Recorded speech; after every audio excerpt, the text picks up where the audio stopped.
All right. So first things first, I will just quickly make an empty object. So this empty object here, all we need for that is to actually have its rotation driven. And we'll drive that based off of... where is... devices? Nope. Avatars. Body nodes slot. And we'll just do the left hand.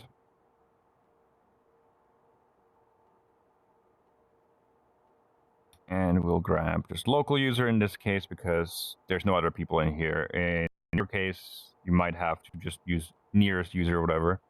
Now here I have just the left hand reference. I can then get the transform, global transform. You want a reference to the object as well. Or if you control the parent of the object, you can just directly reference the parent of the object. We then need to convert the rotation. So global rotation to local.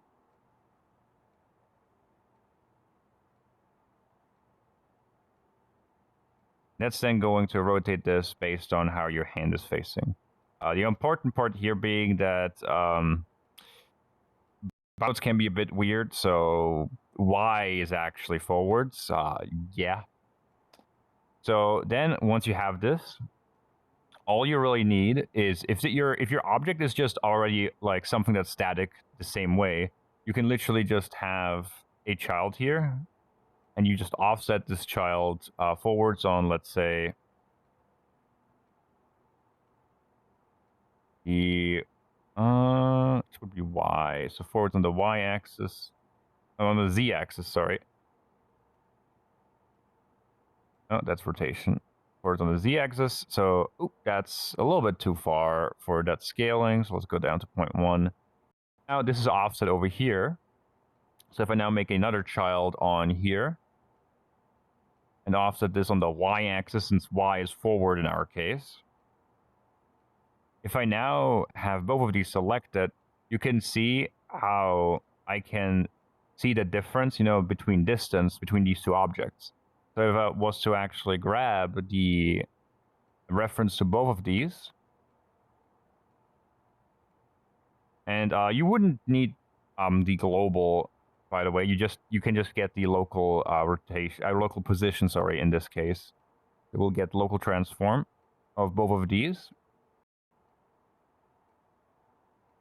You will have to, though, in the case of the empty object child here, you'll have to respace this up into the parent, empty object parent. So we'll actually need a conversion transform point.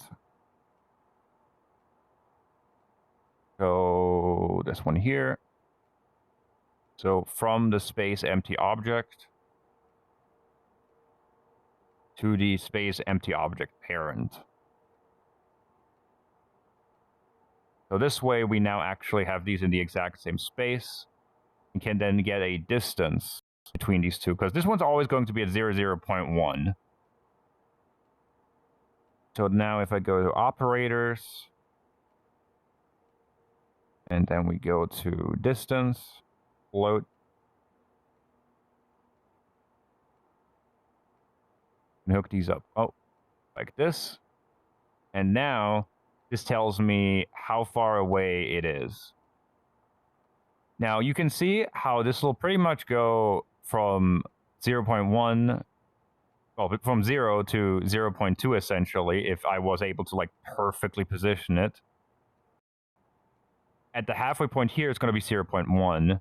So what you can do is you can just half this value, if you're using 0.1 as a distance, and then multiply it by 10. So then you can get it being like the exact opposite rotation, halfway rotated correctly, and fully pointing the same direction. But yeah, that's how I do it generally, because it's very simple to just approximate. But yeah, that's it.